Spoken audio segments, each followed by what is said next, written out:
এক সাহাবী তার হৃদয়ের একটা ব্যথা, কি সেটা? যাহারে নবী আলাইহিস সালামের চুল মাঝখানে ফাঁকা, দুই দিকে সীতা। নবী যেহেতু বাবরি রাখতেন, তো দুই দিকে সীতা, মাঝখানে বলেন না মাঝখানে। ওই কালো সাহাবীর আফসোস, আমার মাথার মাঝখান দিয়ে ফাঁকা নাই কেন? তো খালি এদিক দিয়ে ফাঁক করে ফাঁক করে ফাঁক করে কতন পরে দেখে যেছি মেজাজ খারাপ হয়ে গেছে। নবীর মাথার মতো আমার মাথা হইবে না, এটা একটা কথা হইল? আরে আশেকে রসুল কারে কয় দেখো। একদিন কি করছে, লোহার শিক একটা গরম করছে, লাল টকটকে হয়ে গেছে, ওই শিক নিয়ে মাথার মাছ বরাবর লাগাই দিচ্ছে। পুইরা চুল, পুইরা চামড়া, পুইরা মাঝখানে ফাঁক হয়ে গেছে। সঙ্গীরা জিজ্ঞেস করতেছে, তুমি ব্যথা পাও না? কি করলা পাগলামি? তো বলে ব্যথা তো পাই।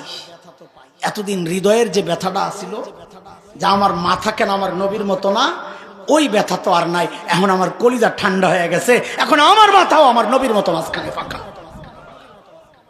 সাহাবীরা সুন্নত